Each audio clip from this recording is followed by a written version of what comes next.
क्या इस्लाम में खेल कूद और तफरीह की कोई गुंजाइश है? अक्सर ये ख्याल किया जाता है कि शायद नहीं, लेकिन हकीकत इसके बिल्कुल उल्ट है। आइए आज हम देखते हैं कि दौरे नबवी में कौन से खेल और तफरीही सरगर्मियां रोज़मर्रा ज़िंदगी का एक अहम हिस्सा थीं। एक बहुत अहम सवाल है और इसका जवाब हमें सीधा तारीख से मिलता है।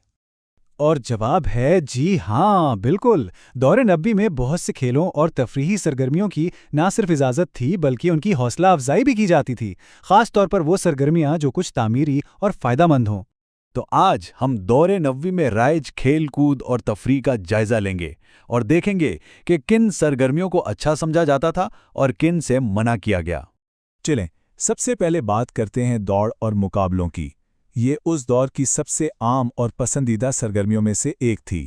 पैदल दौड़ एक आम रिवाज था। जैसे एक सहाबी सलमा बिन अकू ने एक अंसारी शख्स के साथ दौड़ लगाने की इजाज़त मांगी तो उन्हें फ़ौरन मिल गई। और इससे भी ज़्यादा दिलचस्प बात यह है कि नबी करीम सल्लल्लाहु अलैहि वसल्लम ने खुद अपनी अहलिया हज़रत आयशा के साथ दौड़ लगाई। उसके लिए उन्होंने बाकी काफ़िले को आगे भेज दिया था ताकि प्राइवेसी है जो इस रिश्ते की खूबसूरती को जाहिर करता है।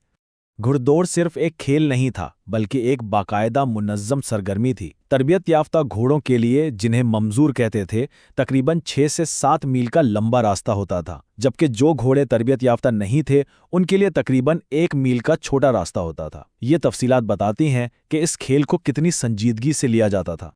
ऊँटों की दौड़ भी बहुत मकबूल थी। नबी करीम सल्लल्लाहु अलैहि वसल्लम की एक ऊँटनी थी अल-औज़बा, जो इतनी तेज़ थी कि उसे कभी शिकस्त नहीं हुई थी। लेकिन फिर एक दिन एक बद्दू अपने ऊँट पर आया और उसने अल-औज़बा को दौड़ में पीछे छोड़ दिया। सहाबा इकराम इस शिकस्त पर हैरान और अफसुर्दा हुए, लेकिन इसी लम्हे नबी करीम सल्लल्लाहु अलैहि वसल्लम ने एक बहुत गहरा सबक सिखाया। आपने फरमाया, बेशक अल्लाह पर यह हक है कि वो दुनिया में जिस चीज़ को भी बुलंद करता है उसे पस्त भी करता है। ये वाक़या हमें बताता है कि किस तरह एक आम सा खेल भी आजिज़ी और ज़िंदगी की हकीकतों पर गौर करने का ज़रिया बन सकता है। दौड़ के अलावा ऐसे खेल भी थे जिनका मकसद जिस्मानी ताकत और महारत को बढ़ाना था। आइए उन पर एक नज़र डालते हैं। इस दौर में महारत पर मबनी कई खेल मकबूल थे। कुश्ती, जिसे मुसारत कहते हैं, एक अहम खेल था। खुद नबी करीम सल्लल्लाहु अलैहि वसल्लम ने रुकाना नामी एक मशहूर पहलवान को शिकस्त दी। नेज़ों से करतब दिखाना भी एक फ़न था, जिसका मुजाहरा ईद के दिन मस्जिद नबवी में होता था और आपने इसे हज़रत आयशा के साथ देखा। इसके अलावा शिकार भी एक जायज़ सरगर्मी थी, जिसके असूल कुरान में बयान किए गए हैं। दर हकीकत ताकत का हुसूल सिर्फ तफरी नहीं बल्कि एक जिम्मेदारी भी थी। कुरान में अल्लाह का हुक्म है, और उनके मुकाबले के लिए जितनी तुमसे हो सके कुव्वत तैयार रखो। तो इस आयत में कुव्वत से क्या मुराद है? नबी करीम सल्लल्लाहु अलैहि वसल्लम ने बार बार वजाहत फरमाई कि इससे मुराद है तीरंदाजी। इससे अंदाज़ा होता है कि इस हुनर को कितनी ज़्यादा अहमियत दी गई थी। उसकी अहमियत का अंदाज़ा इस कौल से लगाया जा सकता है, जो तीर अंदाजी सीख कर छोड़ दे वो हम में से नहीं है।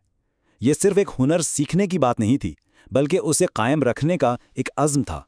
अच्छा, अब जबकि हमने उन खेलों को देख लिया है जिनकी हौसला अफजाई की गई, आइए अब उन खेलों पर बात करते हैं जिनसे मना किया गया था और उसकी वजूहात क्या थीं। यहाँ बुनियादी उसूल बहुत वाज़ेह है। जिन खेलों की हौसला अफजाई की गई वो महारत, ताकत और फ़ायदे पर मबनी थे। इसके बरक्स जिन खेलों को ममनू करार दिया गया वो किस्मत, जुल्म और नुकसान पर मबनी थे।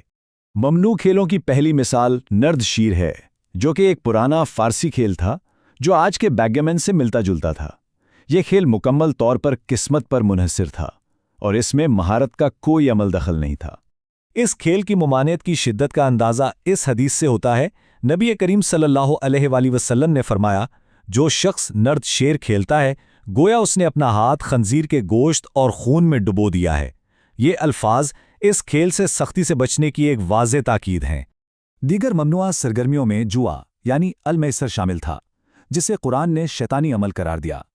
कबूतरबाजी को वक्त का ज़िया समझा गया, यहाँ तक कि एक कबूतर का पीछा करने वाले को शैतान जो शैताना के पीछे है कहा गया। इसी तरह जानवरों को तफरीक के लिए लड़ाना इसमें मौजूद जुल्म की वजह से सख्ती से माना था। तो इन तमाम मिसालों से हम खेल और तफरीक के बारे में क्या उसूल अख़ज़ कर सकते हैं? आइए इसका खुलासा करते हैं। यहाँ बुनियादी फ़लसफ़ा बिल्कुल वाज़ेह हो जाता है। एक तरफ वो खेल हैं जिनकी हौसला अफजाई की गई, जो बामकसद हैं, फ़ायदामंद हैं और महारत पर मबनी है। दूसरी तरफ वो खेल हैं जिनसे मना किया गया, जो बेमकसद हैं, नुकसानदेह हैं और खालिस किस्मत पर इन्हिसार करते हैं और अक्सर फ़राइज़ से गफलत का बाइस बनते हैं। तो खुलासा यह है कि तफरीह की कद्र तब है जब उसका कोई मुस्बत मकसद हो और वो किसी भी किस्म के नुकसान से पाक हो। लेकिन जब वही तफरीह किसी बुराई या फ़राइज़ से गफलत का बाइस बने तो उसे नापसंद किया जाता है। और ये हमें आज के दौर के एक बहुत अहम सवाल पर ला खड़ा करता है। ये 1400 साल पुराने उसूल आज की डिजिटल तफरीह और ऑनलाइन गेमिंग पर कैसे लागू होते हैं?